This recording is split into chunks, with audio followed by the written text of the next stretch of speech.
Hello, boys and girls. It's nice to be together again, even if we aren't really together. Don't worry, that will happen someday soon. This won't last forever. We will get to come back to church and be together again. In the meantime, I have another great story to share with you. But before we get started on the story, I'm going to need your help again. There are 3 things I need you to get.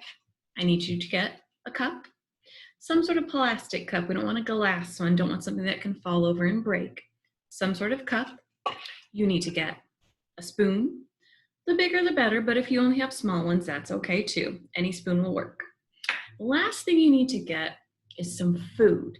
Now, before you go and get your food, it needs to be kind of a certain type of food. It needs to be something kind of small that we would be able to pour into our cup. So I have a bag of some leftover Easter candy. So a bag of candy might be a good idea. Or if you have some mini marshmallows, or if you have some Skittles or Goldfish crackers or M&Ms, just basically some sort of small food that there's more than one of that you could be scooping onto your spoon, and then we're going to pour it into our cup.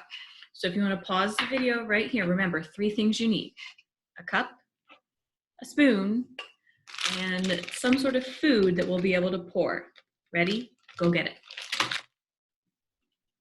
All right, now that you have your 3 things, here is your challenge.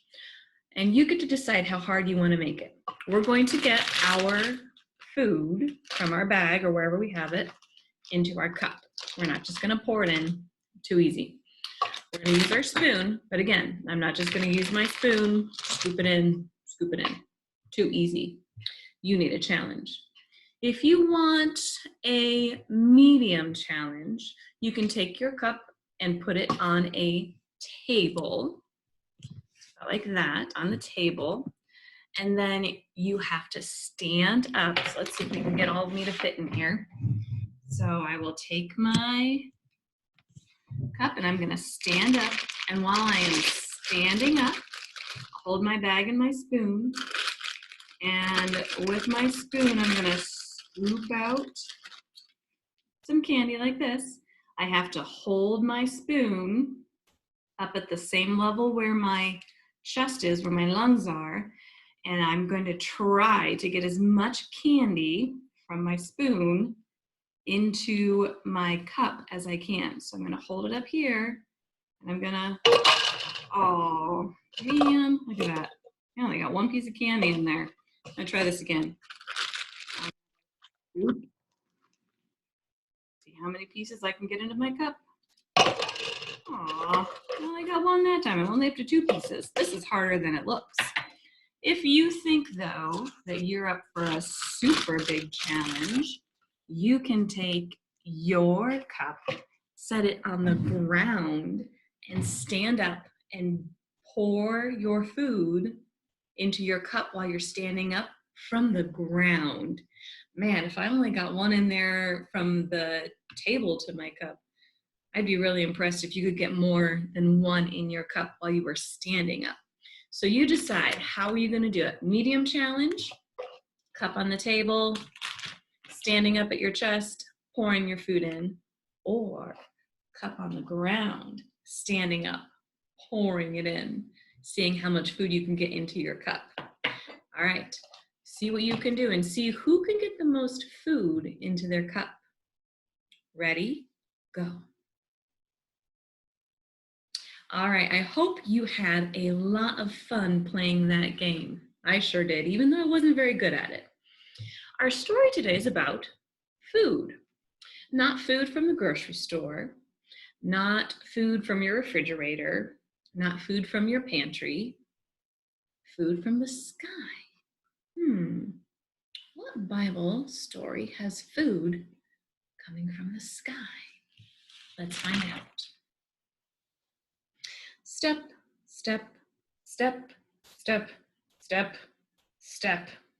Moses was taking the people on a long walk. So here's Moses. Here are the Israelites, God's people. They're leaving Egypt. Egypt was not a good place for them. It was not fun at all. They were slaves there. They had to work all the time and they were not treated nicely. But God loves his people and he takes care of his people. So he didn't leave them in Egypt. He sent Moses to rescue them. Now they can go back home. They can leave. They can be free. They don't have to be slaves anymore. But they can't stay there in Egypt and be free. They have to go back home. So they have a long way to walk to get there. Step, step, step. Every day the people walked. Every day they stopped to eat. Every night they stopped to sleep. So think about that. You would be walking all day long, every day. I bet they're awfully tired at night, don't you think? Sounds like the only time they ever stop is when they need to stop for lunch and stop for dinner and then stop for the night so that they can sleep. I wonder how they slept. Probably not in beds. What do you think they slept on? Probably wouldn't be very comfortable, would it? One day, they came to an empty place. It was time to eat, but their bread was all gone. Oh my. Well, first of all, look at all these people. That's a lot of people. Sheesh. I wouldn't want to have to bake dinner for all of those people. Yikes. And then look at this big empty space where they came to. Do you see any trees or bushes or anything at all? Because I don't. And their food's all gone. So can they go to this big empty space and find food? I don't even see any animals that they could eat. This big empty space with nothing in it is a desert. Deserts do not have lots of food for us to eat. Sounds like God's people might be in trouble. Our bread is all gone, they told Moses. Can God give us something to eat in this empty place? That's a good question. God rescued his people. He gave them back their freedom, but they don't have any food to eat.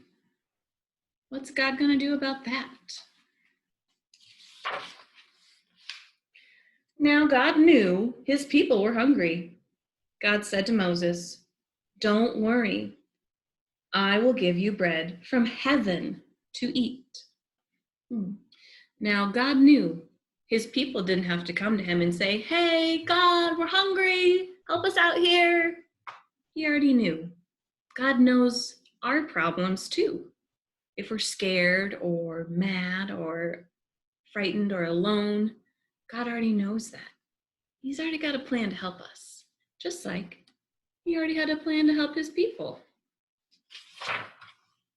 So Moses said, "Don't worry. God will give you all the bread you need." I wonder if they did worry though. Sometimes, even when we know God is in control, when there's something big and scary and important going on, it can be hard to trust God. But we need to try our best and we need to know God's got this. He's in control. He's not surprised. He already has a plan. Next morning, the boys and girls woke up. The mommies and daddies woke up. The grandmas and grandpas woke up. The aunts and uncles and friends woke up. I wonder what they found when they woke up. They saw something on the ground. It was little and round and white. They said, "Oh, look. What is it?" I bet it's rocks. Moses told them, "This is the bread that God has given you." Bread? That look like bread to you? Do you think someone baked this bread in an oven or went to the store and got it and threw it over the ground? Where did this bread come from? This bread came from God. This bread came from heaven. I wonder what it tastes like. They called the bread manna. They put it in their baskets. The boys and the girls helped. And then, I wonder what they did after they picked it up. The mommies and grandmas and aunts cooked the manna. They made little cakes with it. The cakes tasted like bread and honey. Good. Oh man, bread and honey, that's like one of my favorite snacks. How cool would that be to get to have that for breakfast every morning? And think about it, do they have to go and look for it? Do they have to dig it up and water it and weed it? Do they have to go to the grocery store and spend their money on it? They didn't have to do anything, did they? They had a need. They needed food. And what did God do? God gave it to them. They didn't even have to work for it. It wasn't hard. All they had to do was go out and pick it up and cook it and then enjoy it and eat it. Everybody had manna for breakfast and for lunch and for dinner. Now, nobody was hungry. And the next morning,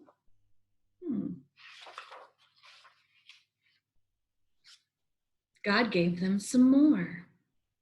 So every morning, God provided for his people. Every morning, he made sure they had enough food to eat for that day, for their breakfast, for their lunch, and for their dinner. And not only did he make sure they had food to eat, he made sure they had good food to eat. It was delicious, probably even better than bread and honey that we could have now, because I mean, come on, it came from God. You know it's got to taste good. What did you learn? God knew his people were hungry. Remember, they didn't have to tell him. He gave them something to eat. Remember, they didn't have to work for it. He has made good things for us to eat too. Can you think of some? I wonder if you can. I wonder if you could think of 26 different types of food God has made for us to eat. I wonder if you could think of one type of food for every letter in the alphabet. A, apples. I love apples. B, bread. Bread is delicious. Can't make sandwiches without bread. Keep going. See if you can think of a food for every letter in the alphabet. Maybe you could even turn it into a game. Take turns with your family. So someone could start with A, and the next person go to B, and the next person go to C, and see how far you can go before somebody gets stumped and can't think of a food that starts with that letter. Boys and girls, it's been wonderful spending this time with you. I hope that you learned that God loves you, God is in control, God's going to take care of us. We'll see you soon.